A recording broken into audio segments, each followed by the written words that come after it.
Ты глядзеў сюжэт, Дзяніс, там сказалі прабач жонка. Вось так і трэба Што працаваць. сказалі? Прабач жонка, ты пока Мне вывучай гэтую падаецца, дысцыпліну. гудбай, жонка, не? Як кажуць, добрага патрошку. Выбачыліся і працягваем. Цяпер абмяркуем трывожную тэму. Спажыванне мікрапластыку супраць нашай волі. Ці не позна мы схамянуліся, дазнаемся у хіміка, навукоўца і нашага сябра Сергея Бесараба. Вітаем. Сергей, вітаем, заўсёды прыемна бачыць. Навзаем, спадар. Ці праўда, што кожны тыдзень чалавек з'ядае прыкладна 5 грамаў мікрапластыку. 5 грамаў, гэта, шаноўнае гаспадарства, 5 грамаў гэта вось крэдытная ці дэбітавая картка, банкаўская картка. Гэта 5 грамаў на тыдзень. Ці правда? Прыкладна. Не, хутчэй за ўсё неправда, бо 5 грамаў пластыка, умоўна кажучы, поліпропілену, гэта каля квадрыльёна наночасцін мікрапластыка. Зараз усё зразумела. Квадрыльёна. Намного меней. Таму што тут не канвертуецца якасць у колькасць на самой справе, бо нанасвет, я спецыяльна кажу не мікрапластык, а нанопластык, таму што гэта на самой справе розныя рэчы. Ну і мікрасвет адрозніваецца ад света рэальнага, скажем так, нанасвет адрозніваецца ад таго, што мы бачым у жыцці. Меней. Я бы паставіў дзесьці на паўграма.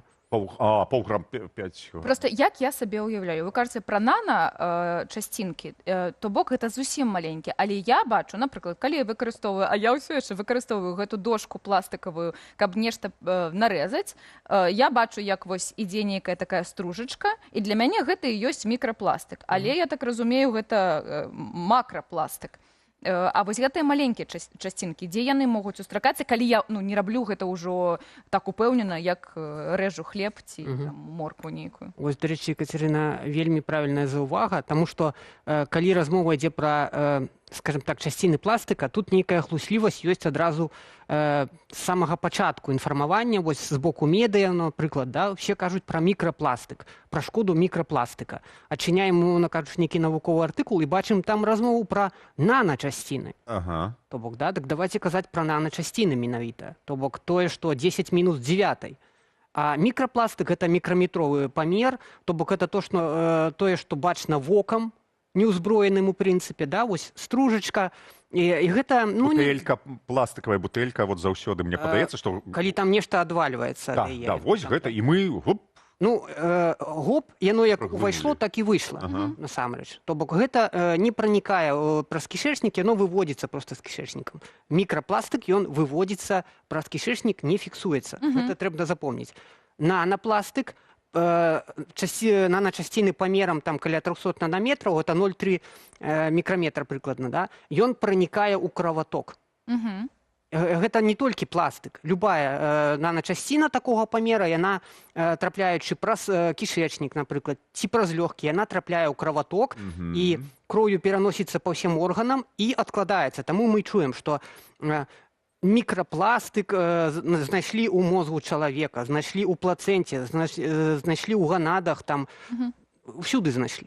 А калі вось зразумець гэтую шкоду, а чым гэта шкодна, што гэтыя вялікія часцінкі выйшлі, мы іх пакінулі, а нанопластык, калі ён трапіў у мозг, гэта калі там скопіцца вельмі шмат, гэта заб'е чалавека, ці гэта неяк перабудуе яго ДНК для тых, хто будзе пасля яго? Глядзіце, тут вельмі проста гэта ўсё зразумець. Пластык сам па сабе, нанопластык, любыя часціны, яны інертныя. То бок гэта на першым месцы, калі браць ранжыр менавіта по хімічнаму складу, гэта поліэстэр, на другім поліпропілен, на трэцім поліэтылен. Гэта інертныя палімеры. Даволі інертныя. То бок яны ніякай шкоды хімічнай прамой не наносяць. Але гэта ксенабіотыкі.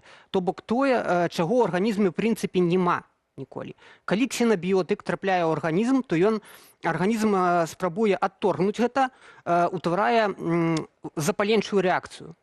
Падвышаецца стрэс, пераксідны стрэс. То бок, умоўна кажучы, у нейкім сэнсе, мікрапластык выклікае такое ж запаленне, як і далей аксідатыўны стрэс, як радыяцыя, умоўна кажучы. Можна так параўняць вельмі умоўна, калі менавіта па акісляльнай здольнасці. Вось, то бок уявіце, у вас гэта адкладаецца ў мозг, і там запаленне. Запаленне гэта, значыць, знішчаюцца нейроны, то бок потым можа быць канцэрагенез нейкі і так далей. Рак, менінгіт, Просто ў свеце, дзе ну зараз ужо менш гэта робяць, але робяць, дзе жанчыны і дзяўчыны устаўляюць у сабе сіліконавыя часціны, мне падаецца, ну вось гэта вось пластык, які мы разумеем, сілікон таксама таксічныя. Калі мы кажам пра нанапластык, гэта зусім маленька, і калі будзе сядзець побач жанчына, якая зарабіла сабе часткі цела, і калі ёй казаць, а нанапластык трапляе табе ў мозг. Мне падаецца, гэта яе не напужае. Можа, нейкія ёсць бытавыя прыклады, напрыклад, вось дзе яшчэ сустракаецца гэта нанапластык, каб спужацца і не выкарыстоўваць. Я не ведаю, там пральная машына, можа быць, як гэта імбрык, з якога наліваюць гарбатку. Адкуль ён трапляе? Так. Дзе і дзе сустракаецца? Дарэчы, другі такі нюанс, пра які мала хто кажа, вот у медыях там ці нават нейкія навукоўцы, умоўна кажучы, якія прапагандуюць шкоду мікра і нанапластыка. На першым месцы гэта праннё. Пранё адзення. Гэта 50 пральнай машыне? Так, 55% усяго нана і мікрапластыка, які ўтвараецца ў кватэры, гэта пранё. Пральныя сродкі? Не, сам працэс. Сам працэс, то бок сінтэтычнае адзенне, адзін, і пранё гэтага сінтэтычнага адзення. Так, то бок сама пралка, ці вось гэта, напрыклад, Да, вось поліэстэравая нейкая там рэч, напрыклад, любая поліэстэравая, поліпрапіленавая, вось як тэрмабялізна, там якая-нибудь якасная. Мы яе пачынаем прасці, і ўсё ўтвараюцца наначасціны, притом іх прыкладна ў 10 разоў болей ўтвараецца, чым пры ручным пранні. Так, і праць зусім тады? Уручную. Як з пралкі яно трапляе ў арганізм? Праз ваду. Ну, па-першае, калі гэта ўсё змываецца, гэта трапляе ў стокі, потым мігруе праз стокі, праз ачыстку кругаварот вады. Па-другое, не ўсё змываецца, штосьці застаецца абламаныя вось гэтыя валокны, яны застаюцца, яны за кошт статыкі, напрыклад, тому што поліэстэр, ён добра прыцягвае вот гэтыя часціны за кошт электрастатычных узаемадзеянняў, павісае ўсё, потым яно высыхае і ўздымаецца ў паветра, праз паветра яно трапляе ў альвеолы, праз альвеолы яно трапляе ў кроваток, адкладаецца ў мозг. Шкодна тое, што, напрыклад, ладна, мы вялікія людзі ўжо падышалі гэтым поліэстэрам і ўсё. А калі вось маці, напрыклад, бярэ ў гэтай тэрмабілізне дзіця гэтым таксама дыхае. А што можна зрабіць? То есть не насіць зусім усякую... Адмовіцца ад сінтэтыкі. Гэта вось у гэтым сэнсе все мае сябры амаль, у гэтым сэнсе мне вельмі комфортна, да? Усе мае сябры, яны доўгі час адмаўляюцца ад пластыкавай упакоўкі, ад пластыкавага адзення, умоўна кажучы, там абуткаў, нейкіх рэчаў пераходзяць на шкло, метал, дрэва.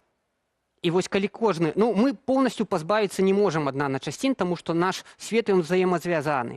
Калі недзе там у Беларусі выкарыстоўваюць пластык, валяць гэтыя часціны, то тое, што мы адмовімся, гэта, в прынцыпе, не асабліва зменіць.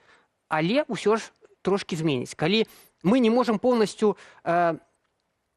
скажем так, знішчыць аксідатыўны стрэс у сваім арганізму за кошт пластыка, але мы можам яго паменшыць. Напрыклад, вось дошкі замяняем пластыкавыя на драўляныя. Драўлянае шкло. Дрэва шкло. Але дрэва патрэбна правільна апрацоўваць. Пра гэта я на Хабры пісаў. І лакіраваць. Так, апрацоўваць. Вот, посуд. Весь посуд, там, алеі захоўваем у шкляных, вось што я сам раблю, у шкляных бутэльках, спецыі ў шкляных бутэльках. Я адразу аналізую, што мы маем. Для салата трэба шкляную талерку, а не той вось гэты таз, у якім ты гэта... Поўнасцю ад гэтага пазбавіцца. Вось кантэйнерчыкі для сняданкаў, якія бяруць на працу. Шкляныя. У Тікімакс пайшлі, купілі шкляныя шыкоўныя кантэйнеры. Я не нашу з сабой нічога. Так, добра, з праннем яшчэ разбяремся. Ну, то бок, у добрым стане мы зусім адмаўляемся ад гэтага пластыкавага адзення, а калі ўсё ж такі ёсць вось нейкая тэрмабялізна, ці вось гэта для гор, для трэкінга, што тады рабіць? Можна нешта дабавіць, нейкі змягчывач? Я не ведаю, як яно для прання. А тут есть вельмі такі просты лайфхак, гэта называецца кулькі до прання, ну па-польскі там, да, і такія мяшочкі для прання. Гэта такія, умоўна кажучы, прыстасаванні, якія збіраюць на сабе гэтыя мікрачасціны. То бок вось просто яны Так, і ёсць такія лісткі, ёсць нейкія Так, так, так. Вось- вось- мячыкі, якія збіраюць вось менавіта яны, іх можна купіць як бы і з імі прасці. Гэта па-першае, гэта мы, значит, мінімізуем колькасць нанапластыку, які утвараецца для нас саміх. Але гэта ўсё потым зліваецца ў наваколле. Таму, калі вы купляеце вось гэтае прыстасаванне для фіксацыі наначасцін, адначасова купляйце і спецыяльныя фільтры на зліўны шланг вашай пральнай машыны. Каб гэта ўсё затрымлівалася. Фільтры таксама маюцца, яны ўключаюцца ў шланг, у разрыў шланга, як бы, і добра гэта ўсё фільтруюць. А ў Я ежы ж прапанаваў купіць такі вось на тэму. Мішочки, ты адмовілася? хопіць ужо рэкламаваць розныя свае ідэі добрыя. А ў ежы ёсць, сустракаецца гэта? Напрыклад, кажуць, не ешце рыбу, якая з крамы, бо ў ёй мікрапластык. Ну, мы ўсе пасмяяліся, бо дзе нам узяць рыбу? Схадзіць на рыбалку, нібыта, у нас толькі Валер гэтым займаецца. Ці ёсць у ежы нейкія гэтыя часткі, якія могуць перашкаджаць, ці гэта не так? Мікрапластык, скажем так, само слово мікрапластык з'явілася менавіта датычна да бачных вокам мікрачасцін, якія плавалі ў акіяне. Як бы, да? То бок гэта нам як бы дае падставу, што ў марскіх нейкіх арганізмах паўсюдна ёсць гэтыя часціны. Пластык знойдзены ў Марыянскай упадзіне, ў пінгвінах, як бы ва ўсіх рыбах. Безумоўна, ёсць. Тут, на жаль, нічога зрабіць. Ён ёсць у жывёльным, ён ёсць у рыбах. Гэта наша рэчаіснасць зараз. Так. Нанапластык. Ці ёсць, мабыць, нейкая... Скапілася ў мяне ў арганізму некалькі грамаў гэтага мікрапластыку, наначасціцаў. Ці ёсць некая пігулька? Аперацыя. Што рабіць? Як пазбавіцца ад гэтага? Вот зараз, напрыклад. Ці ёсць, ці няма? Пазбавіцца ад гэтага, трэба з гэтым жыць. Трэба зразумець, што ён з вамі да вашых 100 гадоў апошніх, кажуць там, да? Але што можна зрабіць? Памяншаць запаленчы працэс і зніжаць аксідатыўны стрэс. Выкарыстоўвайце антыаксіданты. Чырвоныя яблыкі, чырвоныя фіялетавыя нейкія гародніну, садавіну, чырвоную капусту, чырвоную цыбулю. Ешце тое, дзе больш антыаксідантаў. Антыаксідант гэта менавіта... Чырвоны колер менавіта. Ну так, такія фарбавальнікі прыродныя, яны менавіта і даюць весь антыаксідатыўны эфект. То бок, парэзала яблык на гэтай дошцы пластыкавай і паела. Вось так гэта будзе. Дарэчы, яно спасе не толькі ад пластыка, але і ад радыяцыі. Калі ласачка. Прапануць. Дзякуй вам вялікі. Дзякуй вам вялікі. Шаноўнае гаспадарства, гэта быў наш сябра Сергей Бесараб. А вы, калі ласка, сябе шкадуйце пінгвінаў! А мы ж пераходзім да мегааб'ектаў. На тыдні стала вядома, якія гістарычныя асобы паўстануць на фасадзе новага будынку нацыянальнага гістарычнага музею. Пантэон герояў разглядала Наста Печанькова.